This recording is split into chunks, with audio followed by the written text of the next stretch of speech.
doing what I do.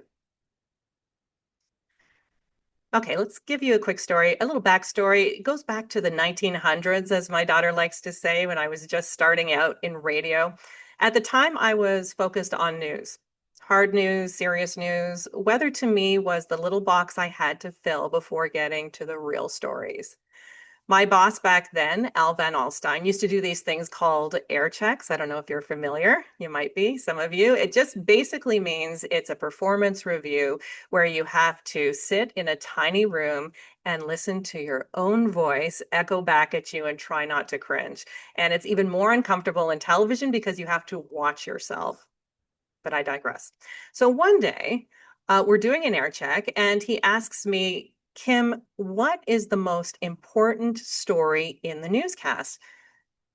And I was 25. I was really confident. So I said, well, it's the story that affects the most people. And he said, correct. Which story is that? So now I'm stumped because obviously news changes every day. You have politics, sometimes it's a fire, sometimes it's a protest. Who knows? So I had to admit, I don't know. And he looked at me without missing a beat and he said, it's the weather. The weather is the most important story because it impacts the most people. Then he added, and by the way, take your time when you do the weather, because apparently I was rushing through like I was trying to win a race. I treated it like a nuisance, like something I had to get through to get to the part that I thought mattered. And honestly, that moment changed my whole career. That little air check is the reason I left that radio station a few years later and came to the Weather Network in 1998. Now, most of you are here training to be meteorologists, the scientists who understand the why and the how of the atmosphere. And I am not one of you. I am not a meteorologist. I am, as I like to say, a weather interpreter. My job has always been to take what you know, all the pressure systems, model outputs, synoptic setups, and translate it into something your grandma or your next door neighbor can actually use to plan their day. And that's what I want to talk about today, how our job as communicators has changed, how social media has given us new tools and new challenges, and how at the end of the day, none of the science matters if people don't understand you or if they don't trust you. When I started at the Weather Network, the job looked very different from what it does today. And I just want to point you to my very first headshot. And on the other page, I don't know if you took grade 12 statistics, but I was in that textbook, I think up until last year. And both of my daughters saw it first before I ever did because nobody told me I was in a stats textbook. So there we go. So I didn't get any money for that. But anyway, happy to be in it. Happy they called me a meteorologist. Why not? I will take the credit. But obviously, meteorology uses statistics, and that's why I'm in there. So we stood in front of a green screen, no touch screens, no tweets, no live reports coming in from people on the ground, just us, the graphics, and a hope that someone out there was watching and caring. If a storm hit overnight, we'd find out through Environment Canada updates, maybe a few newsroom phone calls to our storm line. It was very much a one-way relationship. We talked at the audience, not with them. I remember asking people, this is true, to send in their photos of their gardens, like actual photos in an envelope that they would mail. People had to mail in to enter contests. Gosh, I feel really old right now. And yet, even then, there was an art to it. You had to hold people's attention while explaining something complicated. You had to find ways to make the science relevant, not just say a low pressure system is deepening, but explain that tomorrow's drive to work is going to be messy. Back then, it was hard to know if we were connecting because we couldn't hear back from the viewers. We didn't know if they trusted us or if we were just background noise while they poured their coffee. Yeah, there's me. That's about 10 years ago or so. Not in the 90s. This is mid or to maybe 2015, I guess, 2014. Then social media came along and everything changed. Suddenly, the audience had a voice and they used it. If there was hail in Winnipeg, we'd see the photos before the warning was even issued. If a tornado touched down, we'd get tagged in 20 funnel cloud videos within minutes. The two-way street opened, and with it came a brand new layer of accountability. Because when someone sends you a video saying, Kim, is this a tornado? You'd better be ready to answer quickly, accurately, and in a way that's clear and calm. I can't tell you how many times I've seen misinformation spread faster than the storm itself. Someone posts a picture of a tornado, quote unquote, that's really just scud cloud, and suddenly half the internet thinks a community's under threat. And I can't tell you the number of people who think freezing rain and ice pellets are the same thing. So part of our role is not just delivering weather, but filtering it. We are not just broadcasters, we're translators, fact checkers, myth busters, and sometimes therapists. But there's a positive side too. I think it's what makes the job so rewarding today. Social media has made our audience our partners. People are so invested in sharing what they see, snow piling up on their back deck, lightning over the lake, or that first robin of spring. And those posts make weather real. When I show a viewer's video on air or reply to their post or retweet them, it tells them you're part of this story. And that builds trust. It makes weather coverage more human, more connected, and honestly, more accurate. Because let's face it, we can have the best radar and models in the world, but sometimes it's that one photo from a viewer that tells the real story of what's happening on the ground, as long as it's not fake. Now, let's talk about the word trust. You can be the most brilliant meteorologist in the world, but if people don't trust you, they're not going to act on what you say. If I tell viewers there's a dangerous blizzard coming and they don't believe me, then all the forecast accuracy in the world doesn't matter. Trust isn't about being right, it's about being consistent and authentic. When you're wrong, and every forecaster will be wrong sometimes, own it, explain it. Don't hide behind jargon. People appreciate honesty. They know weather is unpredictable. They just want to know that you're accountable.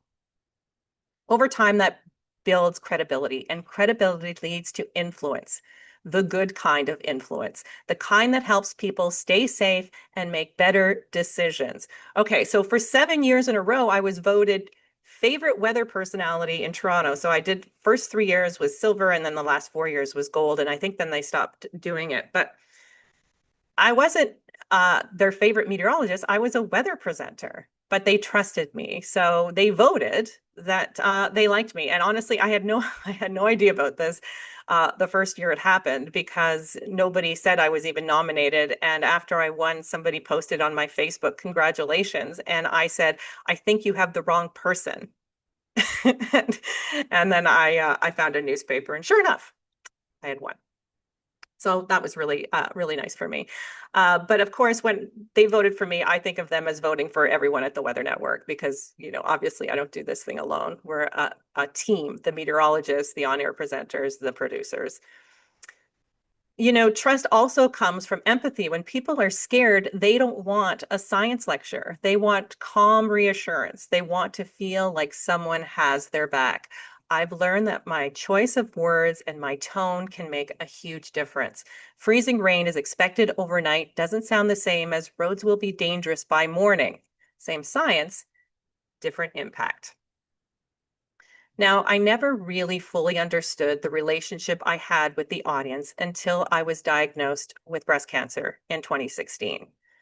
I didn't want to completely disappear, so I made a short post on social media explaining what had happened and saying I would be away for a while. I got hundreds of messages, so many from people who had never messaged me before. They wished me well and told me how much I meant to them, that they watched me while feeding their babies in the middle of the night, that I kept them company while they were alone in a hospital bed, or that they had grown up with me on their TV. They even sent me gifts.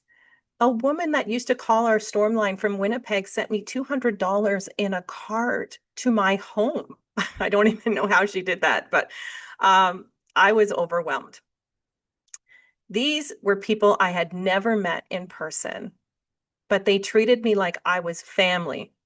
I had been on the Weather Network for 20 years and had no idea that this was the result of showing up and being authentic. I will forever be grateful to my audience for being so loyal and helping me through a very tough time. A lot of meteorologists and weather presenters will talk about the high impact storms, the ice storms, tornadoes, derechos, nor'easters, and hurricanes that make headlines for days and sometimes make the weather history books. But do you know what's really hard? Talking about high pressure for 7 days in June. That's where the real trick is. Between the storms. On the days where you still have the same amount of time to give the forecast and not a drop of rain or a gust of wind in sight. Now, this happens less with a national forecast because there's always something happening in Canada, but with a regional forecast, it's a little different. You better have something in your back pocket. You better have a personality. You better have a story. So you can say, hey, it's going to be hard to get the kids back in from recess this week. Dog walking is going to be a breeze. Hey, this looks like barbecue weather. My whole neighborhood smelled great last night. And that's saying something because I live in Hamilton. Be funny, be folksy, but don't dumb it down. You also have to remember that 7 days of sunshine may not be great for everyone. It's not great for grass, for farmers, for wildfires. So you might have to mention things like, okay, this is my ideal forecast, but if you don't have a pool or air conditioning, you might not be comfortable this week. Take your science and mix it with real life. If it's Mother's Day on Sunday, remind people, oh, it's Mother's Day. Don't forget to get her a gift. Don't say I didn't warn you. And you might need to grab a warmer jacket because temperatures are falling Saturday night behind a cold front. And we know that a cold front is the leading edge of colder air. So we wrap the science in with the reality. A few years ago, my job shifted from being a full-time on-air weather presenter to also include content creation. This was one of our marketing uh, things that we did about, yeah, maybe 10 years ago, Don't Shoot the Messenger, which I loved. And I happened to just find one of the billboards on a bus station when I was in downtown Toronto. So I just thought I would include that. A lot of these are just pictures. Okay. So a few years ago, my job shifted from being a full-time on-air weather presenter to also include content creation. Meaning the Weather Network understood that the audience had shifted from television to online over the years, and it was important to get that audience wherever they were. That meant creating stories and features that would be published across all our platforms. Today, that includes Fast Channel, the Weather Network app, our website, YouTube, social media, yeah, and TV. The idea was for me to create a feature where I would interview the viewers, like the one who took this picture, who were constantly sending in photos and videos and get to know the person behind the photography. This woman's name was Shannon Bolesky. I called it Candid Close-Up.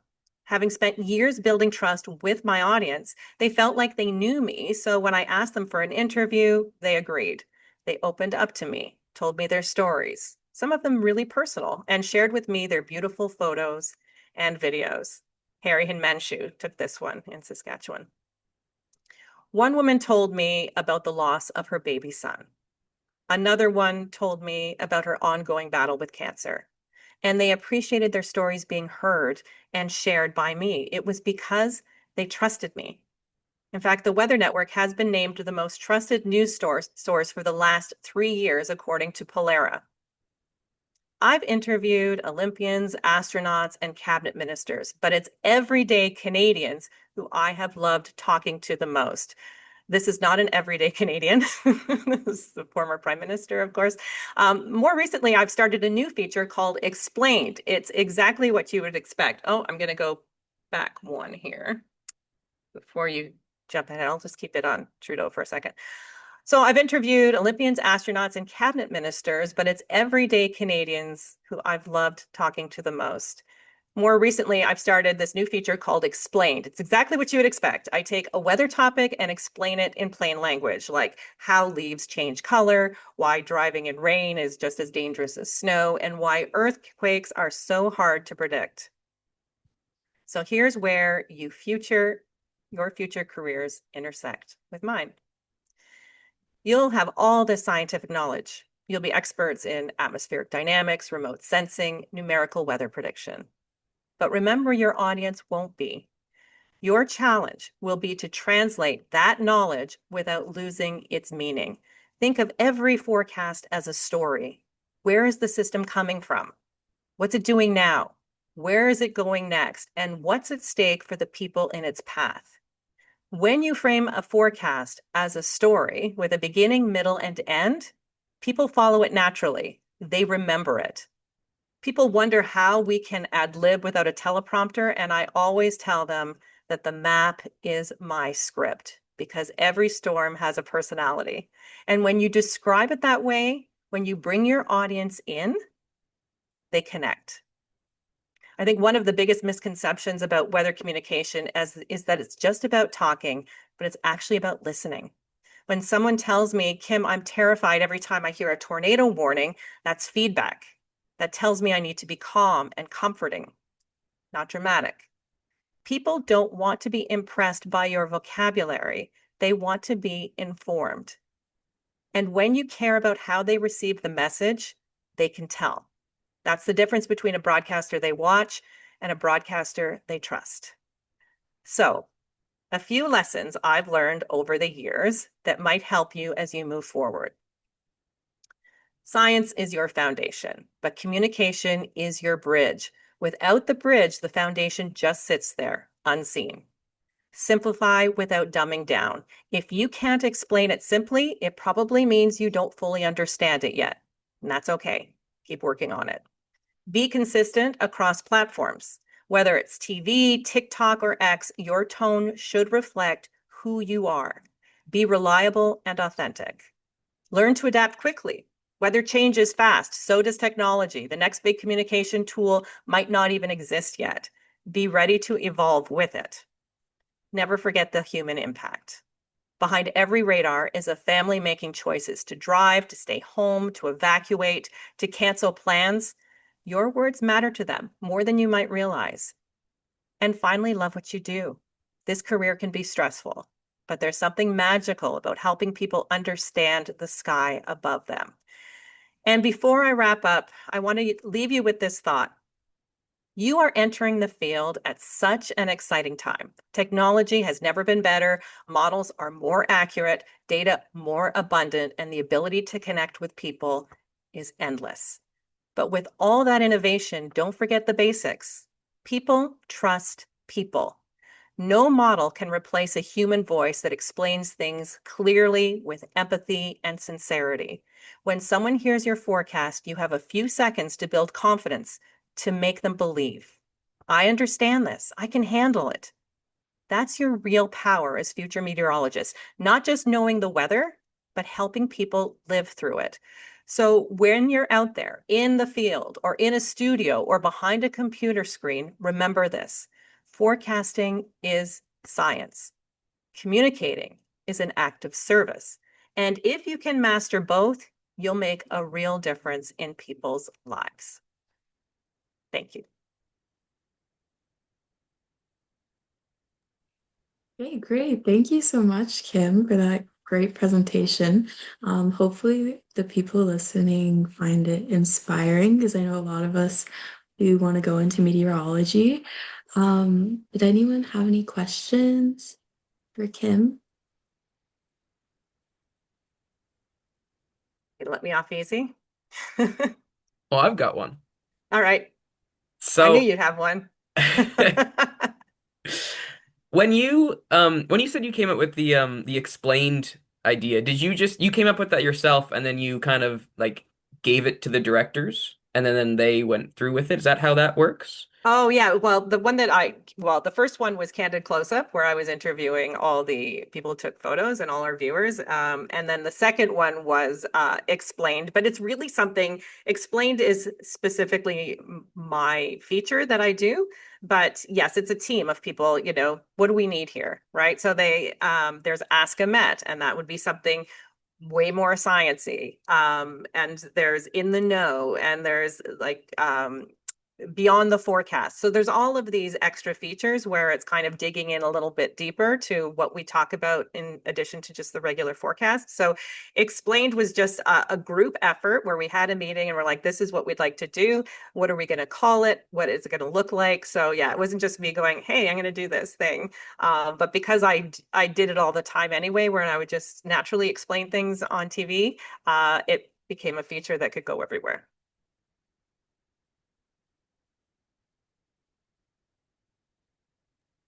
Yeah, because that was the thing. I would like to think that I have good ideas, but that's kind of it's a little not intimidating, but coming up with an idea like that and kind of I guess you said you had it naturally, but I don't know. It's that's awesome that you're able to do that. Oh, well, thank you. And by the way, I just want to add to this. I don't know if you've heard any rumblings, but Environment Canada is really taking this idea of being able to communicate with the public very seriously, and there's going to be some changes coming up with Environment Canada.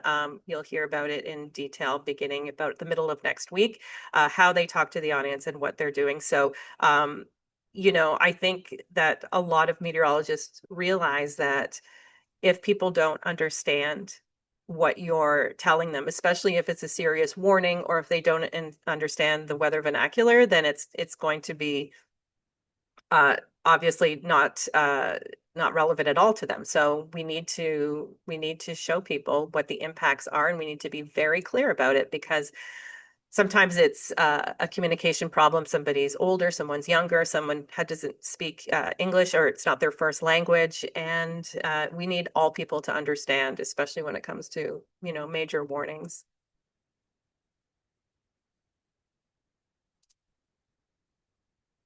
Stay tuned for that. I'm doing a story on it next week. You'll see it.